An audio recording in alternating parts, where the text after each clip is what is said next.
বহিরে বর্তমানে মহিমা ধর্ম সম্বন্ধে ব্যাখ্যা করা যাচ্ছে। ভক্ত কবি ভীম ভোই মহিমা ধর্মর শ্রেষ্ঠ কবি ଥିଲେ এবং প্রচারক ଥିଲେ। ମୋ ନାଁ ସୁଭାଷ ଚନ୍ଦ୍ର ସାମନ୍ତରାୟ, ଏ ମହିମା ଆଶ୍ରମର ସମ୍ପାଦକ। ଆଉ ଏଇ ମହିମା ଆଶ୍ରମରେ ବର୍ତ୍ତମାନ ଅବସ୍ଥାନ କରୁଛୁ।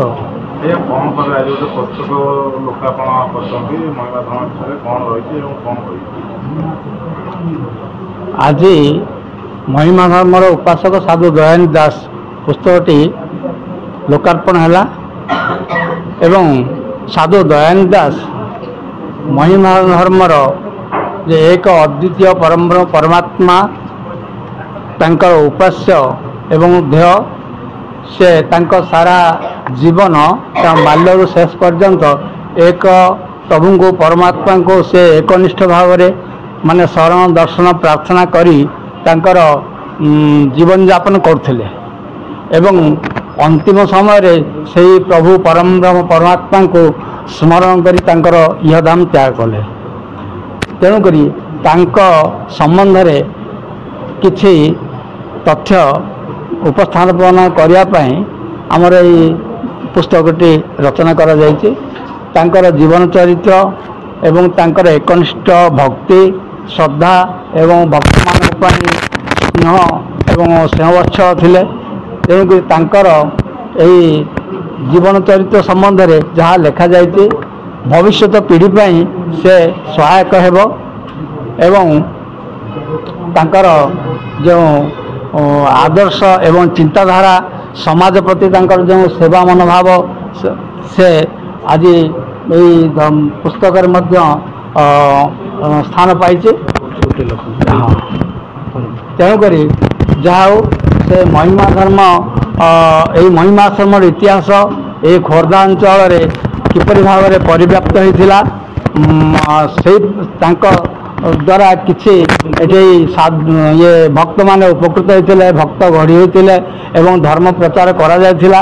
ସେଥିପାଇଁ ଏହି ଆଶ୍ରମର ଯାହା କିଛି ଉନ୍ନତି ହୋଇଛି ସେହି ସାଧୁଙ୍କ ପାଇଁ ହେଇଛି ଏବଂ ସେ ତାଙ୍କର ଜୀବନ ସାରା ଏହି ଆଶ୍ରମ ପାଇଁ ସେ ବହୁତ ତ୍ୟାଗ କରିଛନ୍ତି।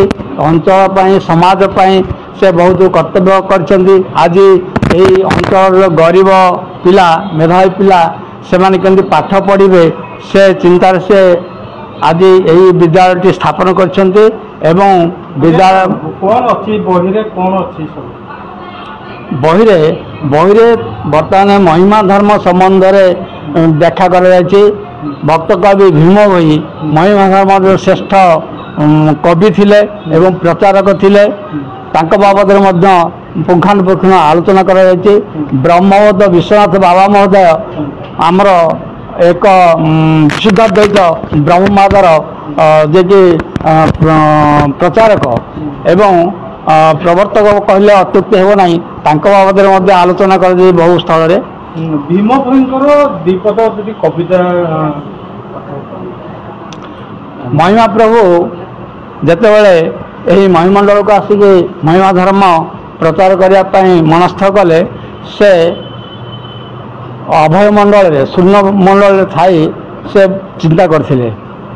ଅଭୟ ମଣ୍ଡଳରେ ଅନାଦି ଯୋଗେଶ୍ୱର ବିଚାର କଲାବେଳେ ଫେରିଲି ମୁଁ ଶ୍ରୀଚାମର ଆଜ୍ଞା କରିବ ବୋଇଲେ ମତରେ ଜାତ କର ମୁହିଁ ଯାଉଛି ଆଗେ ତୁ ପଛେ ଶୁଭ କର ଅଚେତା ହୋଇ ଜନ୍ମିଛନ୍ତି ଗୃହ ମଧ୍ୟର। ବହୁତ ସାଧୁ ସନ୍ନ୍ୟାସୀ ମାନେ ଅଚେତା ହୋଇକି ଗୃହ ଭିତରେ ଜନ୍ମଲାଭ କରିଛନ୍ତି।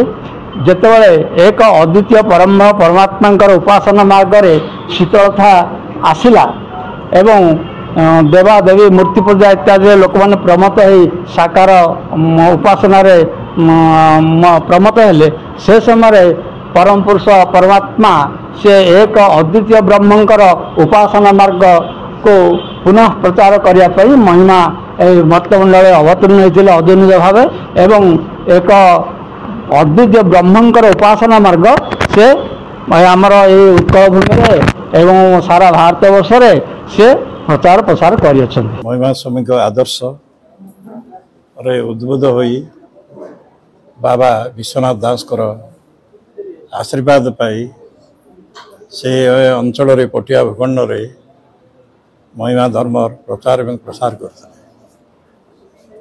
ଏହି ମହିମା ଜ୍ଞାନ ମନ୍ଦିର हूँ महिमा आश्रम परिसर में अवस्थित। यही आश्रमटी 1982 मसीह निजे बाबा ये पदार्पण करते निजे लगी तार भितर विभिन्न प्रकार कार्यक्रम करते एवं महिमा ज्ञान मंदिर अनुष्ठान की प्रकाश करते प्रतिष्ठा करते। तेणु तांकर जीवन चरित को नहीं महिमा आश्रम एवं महिमा ज्ञान मंदिर परिचालना कमिटीर जी सदस्य अच्छा सेक्रेटरी अच्छा श्रीजुक्त सुभाष चंद्र सामंतराय यहीपरि जड़े अनन्य साधु से पुस्तकटी लिखिं जार शीर्षक होची महिमा धर्मर उपासक साधु दयानिधि दास। ये बही रे तांकर जन्म वृत्तांत तांकर कार्यधारा महिमा धर्मर प्रचार एवं प्रसार करने से जो प्रकार कार्य करते एवं शेष मध्य भी 1995 मसीह ये समाधिस्थ होते समाधि ये पाखे रही महिमा आश्रम साधु दयानिधि दास को समाधि। ये पुस्तकटी मोर मन हुए ओडिशार भविष्यत पीढ़ी मान एक प्रेरणादायी एवं अनन्य पुस्तक एवं मुझे विचार कर देखी जे विश्वविद्यालय स्तर में जो मैंने महिमा धर्म संपर्क में अध्ययनरत अच्छा गवेषणा करुछंती से उक्त पुस्तकटी को पढ़ी लाभवान हेबे। तेणु पूर्व सूरी यही पुस्तकटी संरक्षित होईची एवं सोआ यूनिवर्सिटी माध्यम यह डिजिटाइज कर दिया जाई अछि। ये पुस्तक 30 अध्याय रही विभिन्न प्रकार तथ्यमूलक परिशिष्ट दिखाई एवं शेष जो सहायक ग्रंथ तार साहाय्य से नहीं सहायक ग्रंथर सूचना असपृष्टा व्यापी ये बहीटी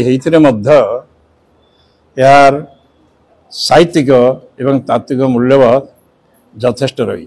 समस्त प्रकार ब्रांडेड और ट्रेंडी फ्रेम्स और लेंसेस पे आसतु चश्मालय जोठी फ्रेम्स और लेंस स्टार्टिंग प्राइस मात्र 699 टंका। चश्मालय ऑप्टिकल कृष्णटार नैपली भुवनेश्वर साम अल्टीमेट मेडिकेयर भुवनेश्वर रासोल हिंदोल ढेंकानाल।